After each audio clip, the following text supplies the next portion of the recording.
Hello, ladies and gents, and welcome back to another fabulous week of English 101. The sun is shining, the birds are singing, February is off to a solid start. So hopefully you guys had a great weekend. You got to take a little breath of fresh air after turning in your Project 1 final draft.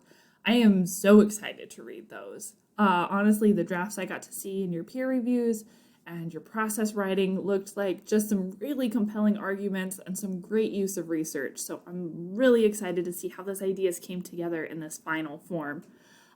Typically, the thing most people care about is like, when will I get it back with feedback?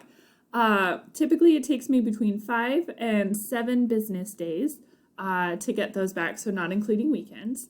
And I do like to give you lots of feedback. So just as we talked about with our peer reviews, feedback is a really good thing. So if you get your draft back and you open it up and you're like, holy cow, there are notes everywhere, please take that as like a letter from me that says, I care deeply about your success. I really want you to do well in this class. And so I'm going to make just like so many notes on your essay so that when you write your next one, you've got all of these other ideas you can incorporate. You've added tools to your toolbox. You're becoming a stronger writer because not only are you getting your peers' feedback and you're getting a lot of practice revising and changing your ideas and making them more sophisticated, you're also going to get lots of feedback from me that's hopefully going to help you just take those next steps in our writing process. So if you open up your draft in the next 5 to 7 business days and you go, hey, that's a lot of notes, that means I'm really invested in your success and I really want you to do well. So typically I try and leave comments throughout the draft. I try and limit it because I don't want it to be overwhelming. So I normally shoot between like 8 and 10 major comments embedded in the draft. And then I've got a rubric filled out, and in each of the categories of the rubric, you'll see specific feedback about your essay, about things that you're doing well and things that maybe we could continue to improve on for the next round. And then you'll also get a gradebook feedback comment from me that talks about like some global issues in the essay, some of the big picture stuff. So you'll be getting feedback 3 ways. And I'll be putting a post up in the announcements when I get the essays graded. That'll show you how to view all of that feedback if you're not sure how to do that. So that'll be coming. Exciting. Yay, we're super stoked. This week we get to move on to Project 2 because time waits for no man or woman. So this week we are working toward Project 2. And one of the things you're going to notice about Project 2 is that the timeline for writing the essay is a little faster. We had up until last Friday to write our first essay. And some of that was like orienting to the class and syllabus, but we really kind of strung out the process. You could really spend time on each step. You could really dig into the book, the content material, and you could really hone your ideas and figure out what you wanted to say, which is exactly how essay writing would be in an ideal world. However, we don't always live in an ideal world, and sometimes we have to write our essays on a much faster time frame. And so that's what Project 2 is going to do for us. We have to write in a little bit of an accelerated model. And this is for a couple reasons. First, it gives us a chance to show off the skills we learned in Project 1. And it also gives us some opportunities to hone our planning and our time management because not every class is going to give you 4 weeks to write an essay. I did CBC Running Start a long time ago, and I had a history class with a professor who is still at CBC, so I won't say the name. But this particular instructor had us write an essay every Friday. There was a 3-page essay due every Friday. And so you had a week to write a 3-page essay with history sources and research every single week. I'm not going to make you do that. But we are going to write this on an accelerated timeline so that you have those skills just in case you end up in a class like that where like, hey, you got to write fast all the time. You'll at least have a skill set that you can use to do that. If you're out in the real world and you have to write up a safety report for an incident that happened at work, or you have to write up a recommendation for a product that you want to start selling or something like that, you probably are going to have an accelerated timeline on those kind of documents. So being able to write well and quickly is a good skill to have. So we're going to practice that with Project 2. So we're jumping right in. Project 2 is building on our theme of justice and true crime that we're kind of developing this quarter. As we talked about kind of in the welcome video, there's a lot of educational psychological research that says if assignments are thematically linked throughout a quarter, we're able to retain the information we learn better, and we're able to reproduce those skills more easily in different contexts.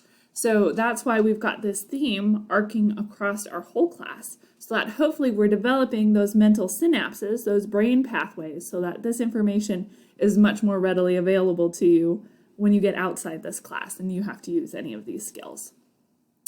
So we're building on that theme of justice and of true crime. And so Project 2 is all about real-life courtroom cases. And we're going to be looking at those courtroom cases, and we're also going to look at the U.S. Constitution, because the Sixth Amendment says that we have the right to a fair and impartial jury. So how do you get a fair and impartial jury? Sorry, those are my dogs. A cat walked across the back fence, and they have lots of feelings about it. So guys, no. Sorry, back on track. Here we go.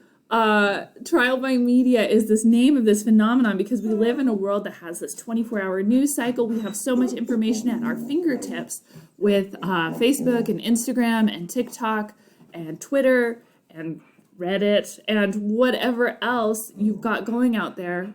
People have a lot of information now, and it's not always information from good sources. But take like a high profile case. Think about like Michael Jackson or O.J. Simpson. Very, very big figures. Everyone knew these people. And then they have to go into the justice system because they've done something wrong. And the justice system is tasked with providing a fair and impartial jury. And how do you do that if everybody knows everything about these defendants? So what we're going to be looking at is a list of set cases, and we'll have some videos about that this week. And you're going to pick a case from that list. You're going to do some research, and you are going to argue whether the Sixth Amendment was upheld in this case, that they did, in fact, have a good process through the judicial system, that they did have a fair and unbiased jury, or that the Sixth Amendment was violated with their case because they had a biased jury coming in and that there was no way that they were going to get a fair trial. So that's what we're going to be working on this week. You're going to be starting with a really great article called How Trial by Media Can Undermine the Courtroom. We have some discussion questions on that to kind of get our brain in the right mindset for this. Just like with Project 1, you are going to need outside sources for this essay. And so I would highly recommend using this article as one of your sources because it's really good. That's why I picked it for you. So read through that. Answer those discussion questions, and then we have a couple PowerPoints we're going to be looking at in the modules tab. Frame justice is the first one, and then you're going to be looking at the prompt and case list. Then you're going to be doing a discussion board called Cases Under Consideration. I want you to pick 2 cases that you think are interesting from the list and tell me about those cases. Tell me about any challenges you think you might have in finding research for them, that kind of stuff. And then we are going to be working on a thesis already. So like I told you guys, it was going to go fast, right? So we want to keep that in mind as we're moving forward.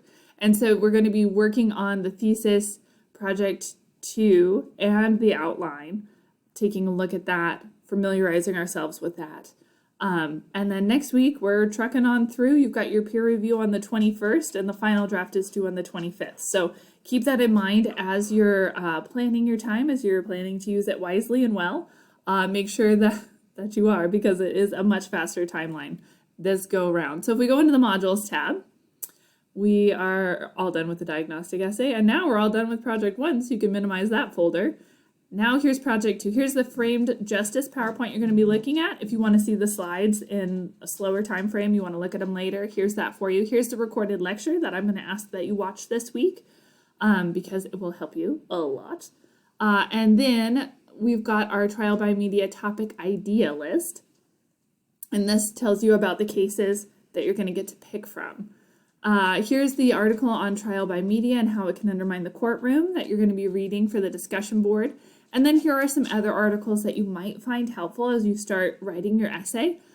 This one is about conviction bias in juvenile cases, which is one of our options on the list. The Innocence Project looks at people who have been put in jail and make sure that they did have a fair trial. And if they didn't, they advocate for those people and try and get a retrial for them. And then we've got two articles that kind of argue different sides of our prompt. So the first one is pretrial publicity's limited effect on the right to a fair trial. So this article is saying that the Sixth Amendment is not normally violated. And this one is saying that the Sixth Amendment is normally violated. So people have very different opinions on this, which is great because we know we can learn from different perspectives and then create our own perspective. And then trial by media, the betrayal of the First Amendment's purpose, also another interesting article that you could use as one of your sources if you wish. These are just to give you some tools in case you're having a hard time finding sources. And then here's the stuff on the essay. Here's the research outline and thesis worksheet. I would highly recommend watching that this week so you can really familiarize yourself with what this project is going to ask you to do because you are filling out that discussion board later this week talking about what two cases you might be interested in. You only have to write the essay on one case, but I want you to take a little glimpse at two cases just to make sure that the one you pick is the one you really like. So check out that research outline and thesis worksheet video. I think you'll find that very, very helpful. So that's what we're working on this week. Lots of fun stuff. So read that article today, answer those discussion questions, watch the frame justice in the project 2 I just showed you, check out the prompt and case lists, and then you'll be writing your cases under consideration and check out the thesis statement worksheet and the outlines as well. So lots of good stuff for us this week as we start getting ready to write our essay next week. Exciting things. As always, if you guys have any questions, please reach out. I'm here to help. Otherwise, enjoy this beautiful sunshine today and have fun looking at the Sixth Amendment and our judicial process.